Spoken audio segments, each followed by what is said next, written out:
I'm child free. All seriousness, Tyler went to science camp this morning, and let me tell you, I had to hold the tears in.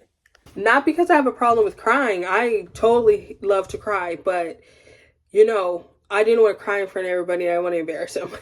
Next 3.5 days, my life is going to just be me. It's going to be the stuff I like to do all the time, and it's going to be girl dinner. And I'm so excited about girl dinner because I literally have hummus that's going to go bad this month, and I got to eat it all. So that's what we're going to be eating. But no, with all seriousness, I'm going to miss my little buddy so much, but I want him to have the best time. Look at, there he goes. I want him to have the best time, and he's in a cabin with all of his best mates, and I'm just so happy for him. But let's see what I can get into. Disclaimer, my name is Lethea Rochelle. I'm a 38-year-old single mother of one, and this is the first time in 10.5 years that I have been without my child. So I am going to do a lot of interesting things on this vlog. I thought I was going to be a lot more emotional than I was, but don't get me wrong, it had hit me pretty hard because when I was just thinking about like the goodness of God and thinking about how much he's changed me as a person and how I really am living as the mother I've always wanted to be, it really made me cry because I just felt like the little girl inside of me looks at the woman that I am as a mom and she's happy. And that really made me happy. And I know Tyler's happy. So yeah, I feel like I'm doing the best job that I can do. I'm not the best mother in the world, even though I would love to claim that title. I don't think anybody ever could actually claim that title because it's nonsense. You can only do what you can do.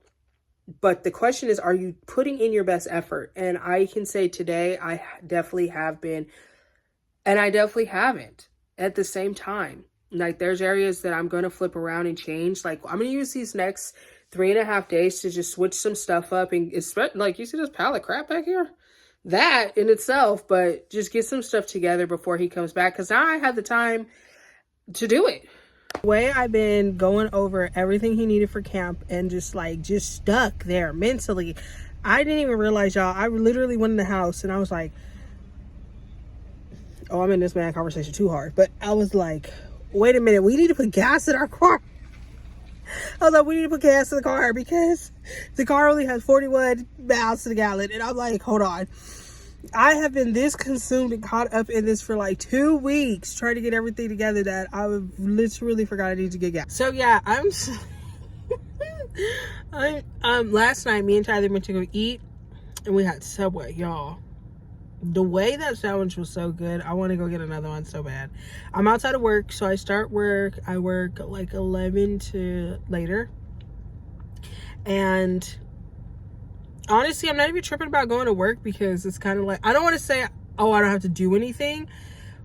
But I now understand the young women, the middle-aged women, the older women who say they didn't have children because they wanted the freedom of life. I always wanted to be a mom. So that's one thing I know for me. Like, I have no regrets about being a mother. I don't take it back.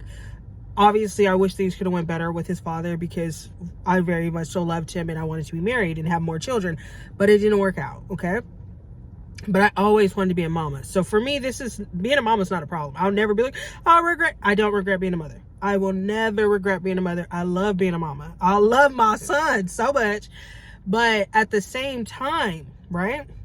I have so much understanding of the women who say they never want this because they get to order their life the way they wish to have it be. And for me, being a mother is the way I wanted my life to be. So it makes sense to me. It makes perfect sense.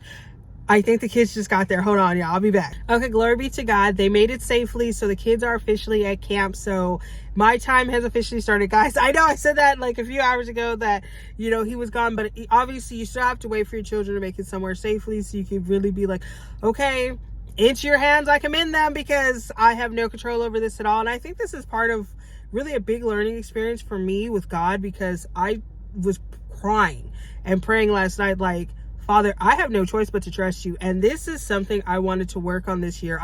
I've been very open about my lack of trust in life and the things that have happened to cause that, especially between me and the Lord, and how I've been growing this relationship with God and building trust. And this is definitely a leap of faith for us, I believe. So I just had one of those moments where I was just sitting here and I was like, well, what do I want to do? And I was like, I can do anything. I can go anywhere. I don't have to just go straight home. I don't have to go to the school. I don't have to go to the daycare.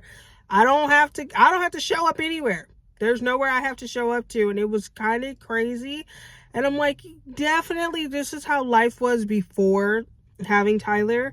But I just know, like, yeah, I'm going to enjoy it, but it's just not me anymore. And I think that's the big takeaway I want for other moms to understand. Like, yeah, sometimes you'll miss, like, man, before I had my kids, or before I had this kid, or before I got pregnant, I could do whatever I wanted to do.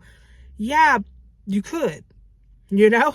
But at the same time, think of all the stuff that you got into that you wouldn't have gotten into if you had your children. You know, so I was just kind of thinking that, like, I was like, I'm gonna go to Joann's Fabric, and I'm gonna go to the dollar store. And I was just like, I could just go anywhere I want to, and I'm trying to figure out what I want to eat for dinner, because, like I said, I'm not cooking anything at all. There will be no pots and pans clanking, clucking, nothing in that kitchen, unless I'm making like some cookies or something.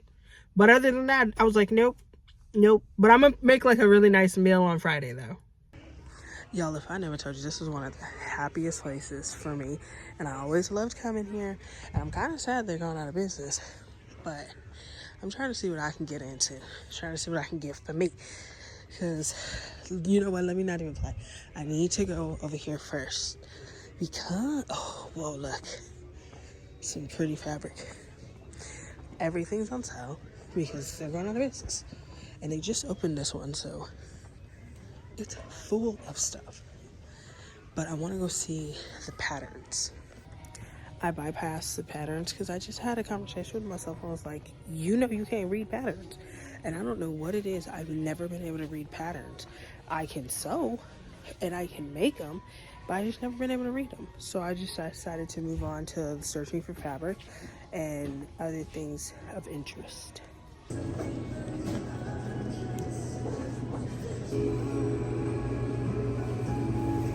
Okay, yeah, I'm still out. It's dark. I stopped to get some pho because I wanted pho so bad. It's so good. And then I'm gonna go make a quick run for my mom, and then I'm going home because, y'all, being out here in these streets, ain't nothing out here in these streets. But I was at Joann's for 2 hours. All I bought was a candy bar. I promise you, all I bought was a candy bar because the sale sucked. And I was sitting there like, you know what? This is why they're going out of business. I have the answer for them. It was a terrible sale. I'm like, you're closing. You're going to be closed in 2 months, and the sale is horrible. So I was just like, yeah, I'll come back next week, and I'll keep checking back, because I saw a lot of pretty fabric that I would like. But I was just like, not at that price. Not at that price.